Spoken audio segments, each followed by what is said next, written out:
Okay students చూడండి, regression equations ఇలా ఒక ప్రాబ్లం తీసుకున్నాం మనం. ఓకే, ఎక్స్ వాల్యూస్ను వై వాల్యూస్ ఇచ్చిర్రు. ఎక్స్ వాల్యూస్ ఎన్ని ఉన్నాయి మొత్తం ఓకే, మనం టేబుల్ ఫార్మాట్లో వేసుకున్నాం. ఎంత వచ్చింది మొత్తం ఈ ఎక్స్ వాల్యూస్ అన్నిటిని యాడ్ చేస్తే 30 వచ్చింది. ఓకే, నెంబర్ ఆఫ్ అబ్జర్వేషన్స్ 5 ఉన్నాయి. ఓకే, 1 2 3 4 5. ఓకే, అట్లా వచ్చిన అంటే ఆల్రెడీ అన్నిటిని యాడ్ చేస్తే ఎంత వచ్చిందో దాన్ని ఎన్ని ఉన్నాయో వాటితో డివైడ్ చేయాలి. డివైడ్ చేస్తే మనకు ఎక్స్ బార్ వస్తుంది అన్నట్టు. ఓకే, ఎక్స్ బార్ని వచ్చింది. అయితే ఎక్స్ల నుంచి ఎక్స్ బార్ మైనస్ చేయాలి. 6 నుంచి 6 మైనస్ చేస్తే 0, 2 నుంచి 6 మైనస్ చేస్తే -4, 10 నుంచి 6 మైనస్ చేస్తే 4. ఓకే, 4 నుంచి 6 మైనస్ చేస్తే -4, 8 నుంచి 6 మైనస్ చేస్తే 2. అట్లా డిఎక్స్ స్క్వేర్. ఓకే, డిఎక్స్ మనం కనిపెట్టాం. ఇప్పుడు ఏదైనా స్క్వేర్ చేయాలన్నమాట. అంటే ఇప్పుడు ఏదైతే నెంబర్ ఉందో దాన్ని ఇప్పుడు 4 ఉంది కదా, 4 into 4 అన్నట్టు. అలా చేస్తే మనకు డిఎక్స్ స్క్వేర్ వస్తుంది అన్నట్టు. Okay, 0 into 0 0, 4 4 the 16, 4 4 the 16, 2 2 the 4, 2 2 the 4. ఇక్కడ మనం మైనస్ సింబల్ ఇట్లా ఏమి వేసుకోవద్దు. ఓకే, ఎక్స్ స్క్వేర్లో వేసుకోవద్దు. ఓకే, తర్వాత సేమ్ విధంగా వైని కూడా చేయాలి. నెంబర్ ఆఫ్ అంటే వైని అన్నిటిని ప్లస్ చేస్తే 40 వచ్చింది. ఎన్ని ఉన్నాయి? 5 ఉన్నాయి.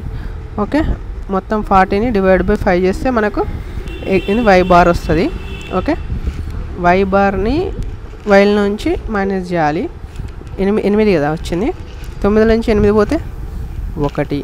తర్వాత 11 నుంచి 8 పోతే 3, 5 నుంచి 8 పోతే -3, 8 నుంచి 8 పోతే 0, 7 నుంచి 8 పోతే -1.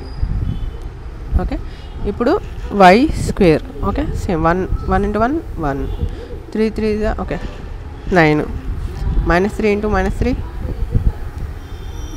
-9. కానీ ఇక్కడ మనం ప్లస్ ఇంటూ మైనస్లు ప్లస్లు తీసుకోకూడదు. Okay, 9, 0 into 0 0, 1 into 1 1. ఇవన్నిటిని యాడ్ చేస్తే 20 వచ్చింది. ఇక్కడ కూడా మనం డిఎక్స్ స్క్వేర్ని కూడా ప్లస్ చేస్తే 40 వచ్చింది. తర్వాత డిఎక్స్ మరియు డివై, డిఎక్స్ డివై ఈ రెండింటిని ఇంటూ చేస్తే డిఎక్స్ డివైని ఇంటూ చేస్తే డిఎక్స్ డివై వస్తుంది. అట్లా -4 into 3 -12, +4 into -3 -12, plus into minus minus. Okay, అట్లా మీకు తెలిసి ఉంటుంది, ఐడియా ఉంటుంది. ప్లస్ ఇంటూ మైనస్ సున్నాతో ఇప్పుడు మనం సున్నాతో ఏం చేసినాం అది 0నే వస్తుంది. ఓకే, తర్వాత plus into minus -2 into 2 2. Okay, అట్లా ఇక్కడ వరకు కంప్లీట్ అయింది. ఓకే, టేబుల్ అంతా మీకు అర్థమైంది అనుకుంటున్నా. తర్వాత మనం ఫార్ములా యూజ్ చేస్తాం. రిగ్రెషన్ ఈక్వేషన్ 1 అని x and y అని వేసేసి ఇది మన ఫార్ములా. ఫస్ట్ గుర్తుపెట్టుకోండి, రెండు ఎక్స్లు ఉంటాయి, లాస్ట్లో 2 వైలు ఉంటాయి. ఒక ఎక్స్ మైనస్ ఎక్స్ బార్, తర్వాత వై మైనస్ వై బార్ లాస్ట్లో ఉంటుంది. మధ్యలో ఒక bxy అని ఉంటుంది. సింపుల్గా గుర్తుపెట్టుకోవచ్చు. bxy అంటే dx dy divide by sigma dy square. ఇది గుర్తుపెట్టుకుంటే మీరు ఈజీగా రాసేయచ్చు. ఓకే, bxy అంటే ఫస్ట్ సిగ్మా dx dy -26 తర్వాత ఏంది ఇక్కడ చూడండి, సిగ్మా dy స్క్వేర్ అంతా 20. ఓకే, అట్లా 20 మనం ఇక్కడ వేసుకున్నాం. ఓకే, -26 డివైడ్ బై 20 చేస్తే మనకు -1.3 వచ్చింది. మనం అది మన ఫార్ములాలో వేసుకుందాం. ఈ ఫార్ములాలో చూడండి ఎక్స్ ఎలా ఉందో అలా వేసుకున్నాం ఎక్స్. తర్వాత ఎక్స్ బార్ అంటే ఇందాక మనం చేసినాం, ఇవ్వండి ఎక్స్ బార్ 6 ఎలా ఉందో అలా వేసుకున్నాం. తర్వాత bxy ఇక్కడ వేసుకున్నాం. తర్వాత y ఎలా ఉందో అలా వేసుకున్నాం. y బార్ అనేది 8, ఇక్కడ 8 ఉంది, 8 వేసుకున్నాం. ఓకే, తర్వాత దీన్ని సింప్లిఫై చేసుకున్నాం మనం. ఇక్కడ సేమ్ ఎట్లుందో అలా వేసుకున్నాం. Okay 1.3 into Y 1.3 Y. Okay 1.3 into 8 10.4. Okay మళ్ళీ ఇప్పుడు ఈ 6ని ఇటు సైడ్ పంపించినాం. తర్వాత y ఈజ్ ఈక్వల్స్ టు 1.3 ఎలా ఉంది అలా తీసుకున్నాం. తర్వాత 10 + 6. ఓకే 10 + 6 16. తర్వాత ఇది సేమ్, ఇది మన ఆన్సర్. ఓకే ఇదేంటిది x ఆన్ y, తర్వాత y ఆన్ x. ఓకే ఇది రెండో model y on x. Same అదే ఫార్ములా. x అనేది లాస్ట్కి పోతుంది, y అనేది ఫస్ట్కి వచ్చేస్తుంది. సేమ్ bxy సేమ్ ఉంటుంది అనమాట. Okay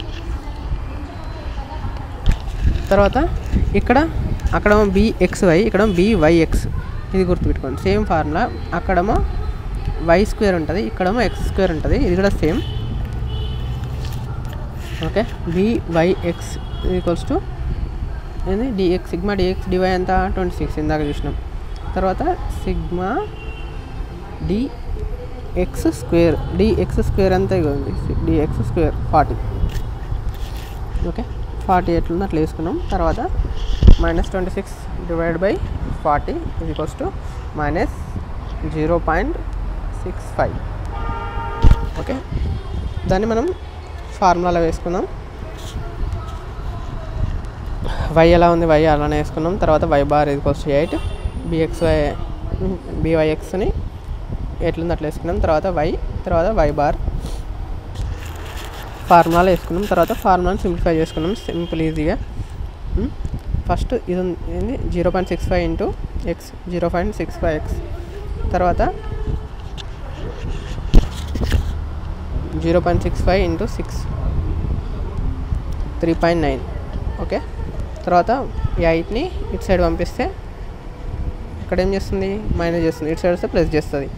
y equals to 0.6y ఎలా ఉందో అలా చేసుకున్నాం.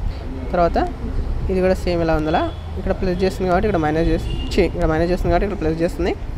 తర్వాత y ఈక్వల్స్ టు 0.65 + 11.9. ఇది మన ఆన్సర్. ఓకే.